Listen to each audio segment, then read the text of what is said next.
Nefertiti was an Egyptian queen who lived 3,000 years ago, yet her story continues to captivate us today. Her bust is one of the most recognizable pieces of art ever created, with its mysterious smile and elegant beauty. But there's more to Nefertiti than just her striking appearance. She was a powerful ruler who played a key role in some of the most important events in ancient Egyptian history. From her rise to power to her mysterious disappearance, here are 20 things you didn't know about Nefertiti, the Egyptian pharaoh. Number 20. Early life. Unfortunately, very little is known about Nefertiti's early life. We don't even know for sure when she was born, but it's believed to have been around 1370 BC.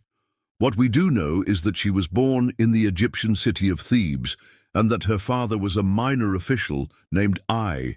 When Nefertiti was just a child, her father arranged for her to be married to Pharaoh Akhenaten, who at the time was still known as Amenhotep IV. The marriage was a strategic one, as Akhenaten's father, Pharaoh Amenhotep III, had many wives, but none of them could bear him a son. However, once Nefertiti and Akhenaten were wed, they soon found that they got along famously, and they would go on to have 6 daughters together. Number 19. Rise to power. For the first few years of their marriage, Nefertiti and Akhenaten ruled Egypt together as co-regents. This was relatively unusual for the time period, as women were generally expected to stay in the background and let the men take care of politics. But Nefertiti was no ordinary woman, and she quickly proved herself to be more than capable of handling the responsibilities of ruling such a vast empire. Together, the couple set about enacting some of the most sweeping changes in Egyptian history, including the introduction of a new religion centered around the sun god Aten. They also built a new capital city called Amarna and moved the seat of government there from Thebes. Number 18. Religious revolution. As you can imagine, the Egyptians weren't too keen on giving up their old gods for a new one, even if that new god was their pharaoh. But Akhenaten and Nefertiti were determined to make the transition as smooth as possible. To that end, they built massive temples to the Aten all over Egypt and filled them with priests who would teach the people about the new faith. They also commissioned works of art that depicted the Aten in a positive light and made sure to include images of themselves and their children in these works so that everyone would know who was behind the new religion. It was a slow process, but eventually the Egyptians came around to the idea of worshipping only one god, and by the end of Akhenaten's reign, the Aten was being worshipped throughout the empire. Number 17. Legacy of art. In addition to being a great religious reformer, Nefertiti was also a patron of the arts. She loved beautiful works of art, and she wanted to make sure that future generations would remember her for her great taste. To that end, she commissioned some of the greatest artists in Egypt to create statues, paintings, and reliefs depicting her and her family. Some of these works are still standing today, and they continue to amaze us with their beauty and craftsmanship. One of the most famous examples is the bust of Nefertiti, which was created by Thutmose, one of the greatest sculptors in ancient Egypt. The bust is so lifelike that it looks like Nefertiti is actually standing right in front of you, and her enigmatic smile has captivated viewers for centuries. Number 16. Royal name. When she married the future King Akhenaten, her name was probably written as Neferu, meaning beautiful. Upon her marriage, she added her husband's name to hers, becoming Neferu Amenhotep. However, when Akhenaten took the throne, he changed his name to Akhenaten, meaning pleasing to Aten. He also changed Nefertiti's name to include his royal name, so instead of just being called Neferu Amenhotep, she became Neferu Aten. Number 15. Amarna period. The 12th year of Akhenaten's 17-year reign marked a significant shift in Egyptian history. This year, Akhenaten officially declared Aten, the sun god, as the supreme god of Egypt, superseding all other deities. This change in religious focus became known as the Amarna period, named after the capital city of Amarna, where many of the royal family's most famous artworks were created. During this period, the traditional Egyptian religion was abandoned in favor of a new monotheistic religion centered around the worship of Aten. This revolution in religious thought had a profound impact on Egyptian society and culture, and continues to be studied by scholars today. Number 14, King's favorite. Unlike many other Egyptian rulers, Akhenaten did not have a favorite wife whom he showered with more affection and gifts than the others. Instead, he loved all of his wives equally, although he clearly adored Nefertiti more than the others. This is evident in the many works of art that were created during their marriage that depict the two of them together. In these works, they are always shown as equals, never with one of them dominating the other. It's clear that Akhenaten and Nefertiti had a deep and abiding love for each other that was unprecedented in Egyptian history. Number 13, royal titles.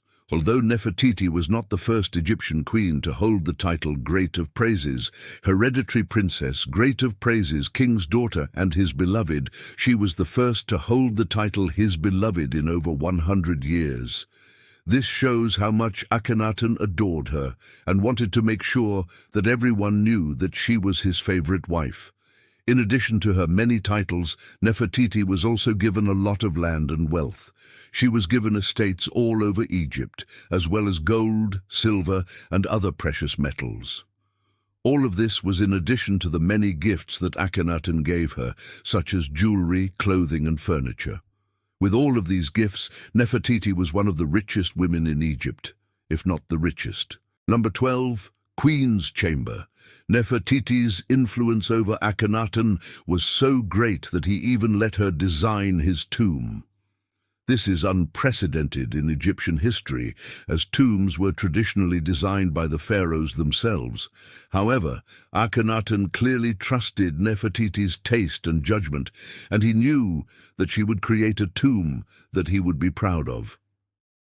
The result was a series of interconnected chambers that were unlike anything that had been seen before. The walls were covered with vibrant paintings depicting scenes from the afterlife, and the floors were made of pure gold. It's clear that Nefertiti spared no expense in creating the perfect resting place for her beloved husband. Number 11, royal sculptures.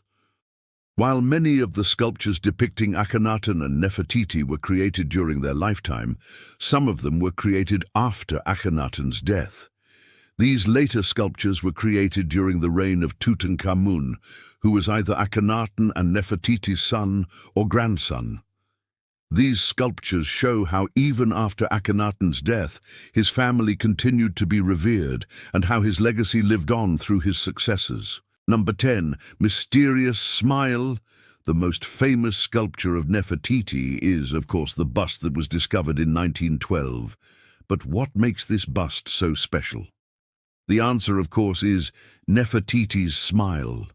There's just something about her smile that's so captivating. It seems to be both enigmatic and inviting at the same time, and it's this duality that makes the bust so popular. There have been countless attempts to decipher the meaning of Nefertiti's smile, but ultimately it remains a mystery. Number 9, bust discovery. The bust of Nefertiti was discovered in 1912 by a team of German archaeologists led by Ludwig Borchardt. The bust was found in the ruins of the city of Thebes, which was the capital of Egypt during Nefertiti's lifetime. The discovery of the bust caused a sensation in the art world, and it quickly became one of the most famous pieces of sculpture ever created. Number 8, stolen artifact. The bust of Nefertiti is currently on display at the Neues Museum in Berlin, Germany. However, the bust was stolen from Egypt many years ago. This is a highly controversial topic, and there are strong feelings on both sides. Those who support the return of the bust to Egypt argue that it was stolen during a time of political instability and that it rightfully belongs to the Egyptian people.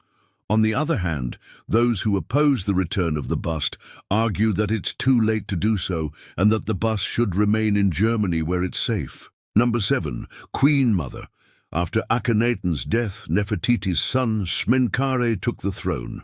He reigned for only 4 years before his own death, and it's believed that Nefertiti acted as regent during his short reign.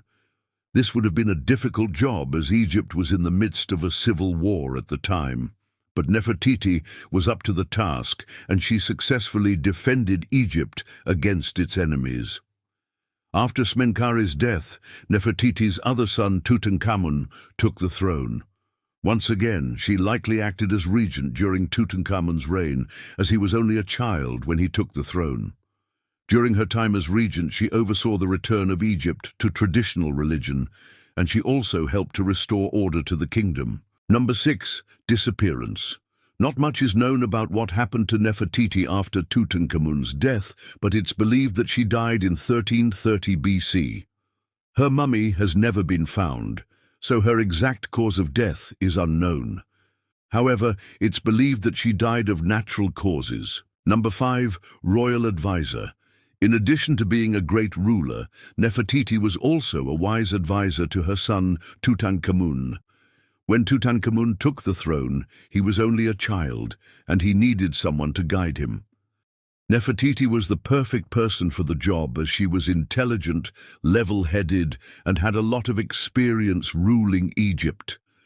It's believed that she advised Tutankhamun on how to deal with the various factions within the kingdom and how to restore order to Egypt. Number 4. Motherhood. Even though Nefertiti was a busy ruler, she still made time for her family. She loved her children very much, and she made sure to attend to their needs. Even when Egypt was at war, she never forgot that she was also a mother. This is evident in the many works of art that were created during her lifetime that depict her with her children. In these works, she is always shown as a loving and attentive mother, never too busy for her children. Number 3. Unprecedented marriage. The marriage between Akhenaten and Nefertiti was unprecedented in Egyptian history. Not only were they shown as equals in works of art, but they were also buried together in the same tomb. This was unheard of before Akhenaten and Nefertiti, as tombs were traditionally reserved for pharaohs only. The fact that Akhenaten allowed Nefertiti to be buried with him shows how much he adored her. Number 2. Royal succession. When Akhenaten died, he left behind no clear heir. This caused a succession crisis, and Egypt descended into civil war. It's believed that Nefertiti used her influence to help her son, Smenkhare, take the throne. However, Smenkhare's reign was short-lived, and he died only 4 years later.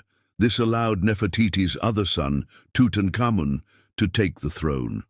Once again, it's believed that she used her influence to help Tutankhamun secure the throne. Number 1. Legacy.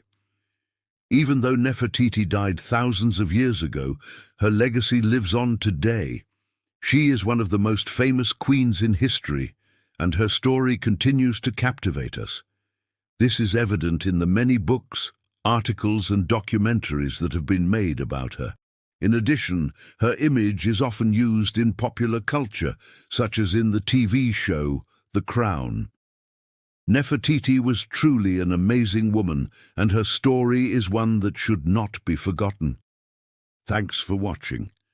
Be sure to like and subscribe for more videos about ancient Egypt.